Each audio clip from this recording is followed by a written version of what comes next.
I fear the hawking giant that waits just outside my home. I'm too afraid to even look up at him in his full size. He stands 2, maybe 3 stories tall, silently watching me, his silhouette a pitch-black void against the starry night sky. At any moment, he could rip through this flimsy shelter I call home like a dull knife through skin. So, why doesn't he? Why doesn't he get it over with already, instead of staring me down? Because he's waiting for me to go outside, so he may crush me and put me out of my misery. Giving in to him seems more and more appealing as time goes by, because, as much as he scares me, there are more of them out there. A lot more. Some smaller, some even bigger. They're all around you, too, and you know they are. I don't know how you can even ignore them. They are everywhere. If you look out your window right now, you can see one, if you're lucky. Dozens of them if you are unlucky. You might even have a few lining your driveway. You might even have a tire swing hanging off one of their branches. My name is Dr. Adam Collier, and I am afraid of trees. You may think it's funny or unusual, but I promise you that by the time I am done telling you my story, you will fear them as much as I do. You'll have to forgive me for any pauses or slip-ups you may hear in this recording. I am trying as best as I can to recount everything in one take, with as much detail as possible. As I said, I am a doctor, specifically of chemical engineering. I am a research and development technician for the Eleuthera company in Silverside, DE. My team and I are responsible for developing and testing prototypical chemicals for all sorts of things, really. I suppose the NDA doesn't matter anymore. I was working on synthesizing a form of carbonic anhydrase to offset carbon dioxide emissions in the atmosphere. But even the best test results out of all my trials required L-aspartate, fatty acids, uracil, L-arginine, and, sorry, force of habit. I'll try to refrain from using too much technical jargon from here on out. What I meant to say is that, after a series of failures, the closest thing I could come up with still required too much to be feasible. I asked my new assistant, Dr. Anna Numos, to contain and dispose of the chemical, as I had deemed it a failure. But, unknown to me at the time, she continued to perform tests with it. She theorized that the desired reaction could occur if the compound was introduced to isoenzymes if she provided the compound with organic plant matter to consume. She took some of the byproducts of my tests and made them into a mixture of her own, and she put some of that mixture onto a fern she kept on her desk, completely against protocol and off the record. She told me all this later after her own tests had failed to produce anything. Not only did she break a dozen rules, but she also failed to create anything that could even be considered close to a success for our purposes. Looking back now, I should have fired her. She did show me something entirely unexpected and deeply interesting. The chemical had not eaten away at her fern like she expected. In fact, the fern that she claimed was almost dead had sprouted new leaves. Quite a few, actually. At the risk of being penalized for my own assistant's actions, I hesitantly reported this to my superiors. Instead of punishing me, they encouraged me to perform more tests. They saw potential for this as a new fertilizer. From that point on, things moved quickly. Our entire team ran more tests on the original compound I had made. It turns out the chemical was more than just a decent fertilizer. We saw a 2% increase in the rate of construction of plant cells. Once my team published our findings, funding started flooding in from all over. Government agencies, farming corporations, and agrochemical powerhouses were all chomping at the bit. Our findings could impact food shortages or help places that couldn't regularly grow crops. It wasn't too much of a stretch to say that our research could have solved world hunger. With all the funding and more than enough manpower thrown at this, we pressed on to the prototype development phase. Everything seemed fine. There were no issues and no downsides. We further engineered the chemical to make the affected plants drought and frost resistant as well. We even devised a means of controlled distribution. 2 dizzying months later, we conducted the first tests on outdoor crops. Tests proceeded admirably, but this latest batch grew a little too fast and, more concerning, our control crops, which should have been untouched by the chemical, also showed accelerated growth. We determined that the test plants themselves were producing their own version of the chemical, which must have spread to the control crops by being carried on the wind.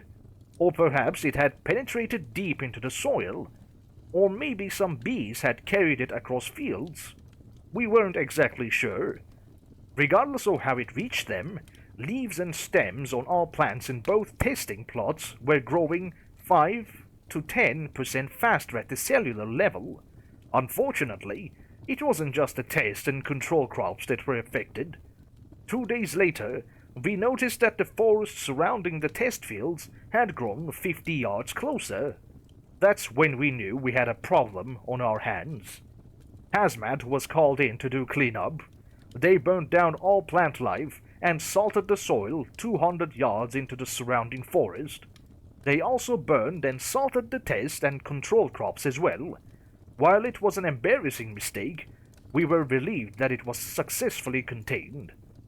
Our relief only lasted a few days. The forest was back to where it was originally in just 2 days. This extreme rate of growth made no sense, and to make matters worse, it wasn't contained. There was evidence that it had spread even further than the woods. Faster growth meant more dispersal of plant matter, which potentially meant more plants were getting tainted with the chemical. Hazmat was called in again, but this time the damage was too widespread. Within days, plants all around Brunmar County showed signs of hyperactive growth. On my morning drive to work, the same blind turn that I had taken dozens of times before was blocked by a giant branch that would have surely killed me if I had not stopped in time. The branch wasn't there the day before, I'm sure of it. The next day, that road was closed. In just a few short days, there were reports of major roads being swallowed up by greenery as far as 15 miles from our testing site. And it was still spreading, but we still didn't know how. We think the wind must have picked up the pollen, or leaves, or seeds of the tainted plants and carried them all over the state, maybe even further. The Eleuthera Company called in an emergency response force the size of a small army. They burned and salted as much greenery as they could, not leaving anything to chance. Hundreds of trained professionals managed the controlled fire. The company's ties to the outbreak still hadn't reached the public, but when the massive cloud of smoke blocked out the sun, reporters came to the largest chemical company in the tri-state area for answers, and that was Eleuthera.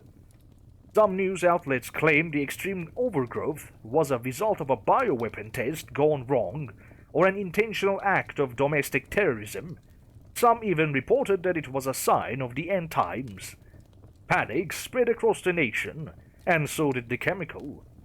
The first reports of accelerated growth in the redwood forest on the west coast came out in just 2 short weeks. We didn't know enough about it. Nobody did. Was it the wind that was spreading the chemical? Was it bees? Was it people? The government didn't want to take any risks. All flights and boats out of the country were shut down. The United States tried to quarantine the overgrowth. Reports of property damage floated into news agencies. Top-heavy trees were toppling over and crushing people's homes. Tree branches were breaking in through windows and piercing walls. Apartment buildings were being torn apart by roots plunging into their foundation. I remember the first story of a direct death caused by the plants all too vividly. Brandon Waters was an elderly, bedridden man staying at the Woodford Manor nursing home. He woke up one day to find that his small room was being invaded by weary vines. Those same vines were thickest around his bed, where they had coiled themselves around his legs. He tried to pull them off, but they were so thick and he was so weak that he couldn't. He called for help, but the nurses were unable to get into his room. A patchwork of vines and roots had barricaded the metal door from the inside. Brandon could only weakly shout for help. Hours passed like this. We know every detail of the agony that Brandon went through, because nurses were right on the other side of his door as he screamed about the cause of his pain for 35 excruciating hours. The vines that tied him down sprouted sharp thorns that tore into his legs as they crawled further and further up his frail body. The fire department was called in. Firefighters tried going in through the third-floor window, but an immense tree completely blocked it. The same window that Brendan asked his nurse to keep open on beautiful days was how the Overgrowth got into his room in the first place.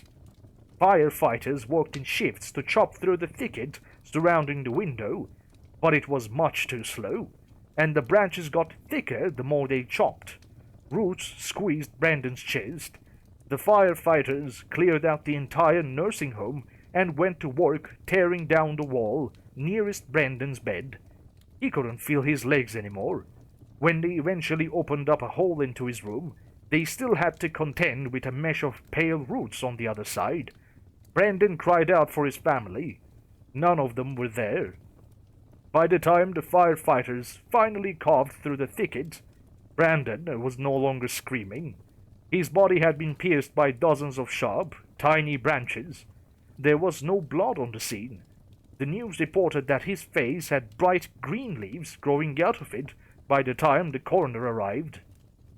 That report came out a month ago. Many more have suffered the same fate since. The country fully succumbed to the panic. Many attempted to burn the aggressive forests down themselves. Gasoline became more useful for starting fires than it was for cars. All major roads were blocked anyway. So many people died in these amateur-controlled fires, and they died for nothing. The plants just grew back, even faster, and it wasn't just people that were falling victim to the overgrowth. Greedy tree limbs grabbed power lines, causing power outages everywhere. Communications eventually went dark too. Thirsty roots pierced the water pipes, and they soon went dry. The overgrowth took so much. Too many people have listened to the screams of their loved ones, slowly being strangled by bright green leaves. All they could do was abandon them, or join them. People tried to retreat to deserts, but even the deserts showed more and more signs of the overgrowth. We'd made sure that plants treated by our chemical could be used in places where it's hard to grow crops. After all, they were drought and frost resistant too. Who knows what the death count is at now? I'm sure I don't want to know. I was shipped off to the Amundsen Scott South Pole Station in Antarctica by the US government a few days before the borders were closed. Some of the original research team were flown out here too. We were working on modifying the original chemical, attempting to turn it an herbicide. They even flew in Dr. Nemours too. It was clear that she was in way over her head. I should have fired her. Our team wasn't sure if the overgrowth had reached anywhere outside of North America by that point. We hoped it hadn't, but a French scientist that the United Nations flew in confirmed what we had all feared. The overgrowth had crossed the ocean. Her and her team traced the chemical to algae that had made its way to their shores via fish. Her wife was crushed to death by a falling tree. Her name was Giulia. Disturbing questions spread throughout our makeshift research team. If fish could carry the chemical all the way from North America to Europe, how long before it made its way to other continents? How long before it made its way here? These international scientists provided invaluable information for our research. We saw some debatably hopeful results, but they were coming much too slow. We were all desperately fighting the nagging fear that we were much too late. But as the foremost experts on the chemical, if we couldn't figure out how to stop the overgrowth, who could? One day I overheard the guards talking about the Antarctic coast having a green shore that wasn't there before, climbing up the ice walls of the glaciers. The research team and I tried to ignore these reports, hoping they weren't true. We had to ignore them and focus on getting the herbicide to work as fast as possible, but hastiness is what got us into this mess in the first place. So, we ignored the guards. We ignored the fact that they started carrying flamethrowers. We ignored the way their numbers gradually decreased. We ignored the green fuzz cresting over the mountainside and how it crept closer each day. We ignored the streaks of green in the snow that appeared in our footprints as we made our way from our quarters to the lab. Dr. Neumers didn't come into the lab one day, even though we couldn't afford days off. I had to ignore the thick, teal moss that covered her like a blanket when I went to check on her in her quarters. I should have fired her. Less of my team showed up to work as days went on. They might have felt this plan wasn't going to work and decided to go out on their own terms. I had to ignore the splotchy moss that covered their quarters, and how it might have meant that they didn't go willingly at all. I have to ignore all of these things and focus on my work, because if I don't... There's one thing that I can't ignore though, and it's standing about 60 feet away from me. Is it closer than it was yesterday? I first saw it as I was walking in the hall. I passed the window and saw a sharp green antenna poking out of the snow. I didn't think algae could form structures like that. A few hours later, I saw what I could only describe as leaves form on its ends like lopsided veins. This was surely a new kind of plant life that has never existed before. It would be considered beautiful if the circumstances were different, if there was anyone besides me around to see it. But it looms out there, silently watching me, standing 3 stories tall, waiting for me to go outside so it can put me out of my misery. Silently watching me, its blue-green skin a vulgar wound against the pure white snow. It waits just outside these walls, and I think it's getting closer.